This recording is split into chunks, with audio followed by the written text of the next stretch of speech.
ప్రభుత్వం ఆలోచన ఒకటే, పేదరికం వల్ల పిల్లలు చదువుకి దూరం అవ్వకూడదు. ప్రైవేట్ పాఠశాలల్లో, జూనియర్ కళాశాలలో ఎట్లయితే విద్య అందిస్తున్నారో దానికి ధీటుగా అందించాలని గౌరవ ముఖ్యమంత్రి గారు నన్ను హెచ్ఆర్డి మినిస్టర్ చేసినప్పుడు చెప్తాం జరిగింది.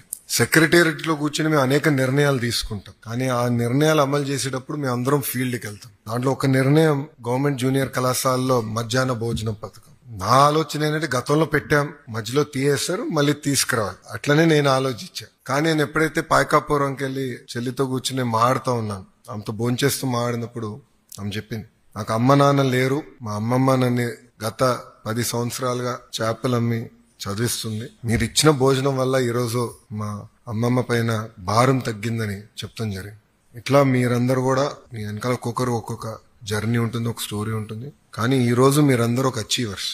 గతంలో ఏదైతే ప్రభుత్వ పాఠశాలల్లో మంచి మార్కులు రావు అని ఏదైతే ఆ ముద్ర ఉందో, ఆ ముద్రని చెరిపేసిన వ్యక్తులు మీరు. వాస్తవంగా ఒక మాటలో చెప్పాలంటే ఇక్కడున్న మీరు ఆంధ్ర రాష్ట్ర ప్రభుత్వాన్ని, ప్రభుత్వ విద్య పరువుని కాపాడిన వాళ్ళు అవుతారు.